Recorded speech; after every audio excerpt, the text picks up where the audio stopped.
Birth amnesia, the memory you were never meant to keep. Why don't you remember your first breath?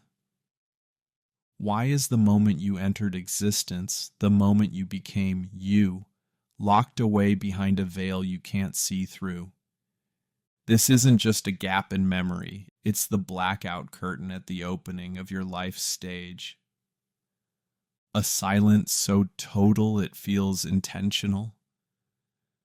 A kind of forgetting that doesn't fade, because it never began. We call it birth amnesia, a term that feels clinical, neat, but what it describes is one of the deepest mysteries in all of consciousness. You were there, your body arrived, your lungs cried open, and yet nothing. No recollection, no voice inside saying, "I began here." Why? Some say the answer is simple. The brain at that stage just isn't developed enough to store memories. Neurons are still connecting, synapses firing wildly. It's chaos. Like the mind is booting up, initializing systems that aren't yet ready to record. You can't write a journal before you've built the pen. And yet, maybe that's only the beginning of the answer. Because birth is not peace, it is shock. Imagine the transition from a warm, suspended world with no hunger, no light, no time, to noise, cold, gravity, a scream that's not learned but involuntary, a body trying to make sense of suddenness. Birth is trauma.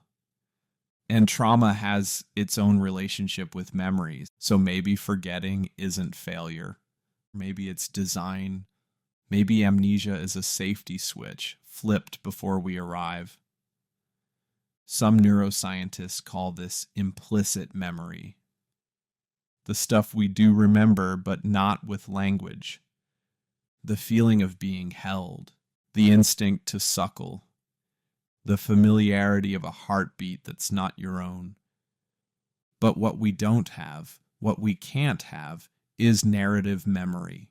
Not yet, because the self has not finished being assembled, and you cannot store a story without a storyteller.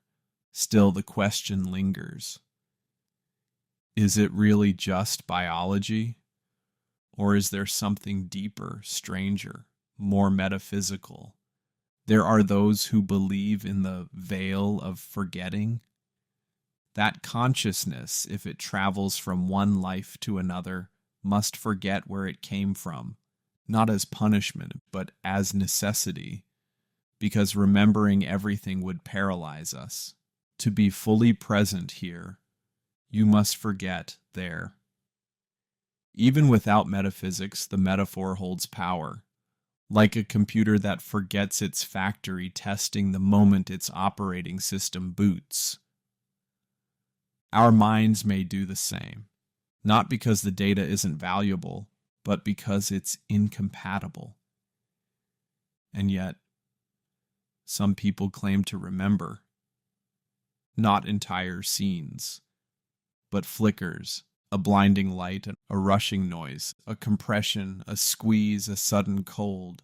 Science is skeptical. It calls these confabulations, false memories stitched from dreams, stories, imagination. But the persistence of these claims suggests a human longing to remember, to go back to the origin, to crack open the sealed door. Why? Maybe because that door holds more than memory. Maybe it holds identity. And maybe deep down we want to know not just where we came from, but what we were before we became this.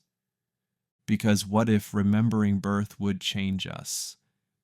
What if we saw with clarity the violence of that entry? What if we remembered the severing of unity, the loss of womb and warmth, and understood that all separation begins there? Would we live differently? Would we cherish more, fear less? Would we still fear death? If we remembered what it felt like to arrive? There's something sacred in not knowing. A blank page at the beginning of the book. Not a void, not a mistake, but a canvas, a space for becoming. Your life didn't begin with memory. It began with sensation, with instinct, with breath. And even though you don't remember it, some part of you does. Not in words, but in the architecture of your dreams, in the shape of your fears, in the sound of your mother's heartbeat echoing in your bones.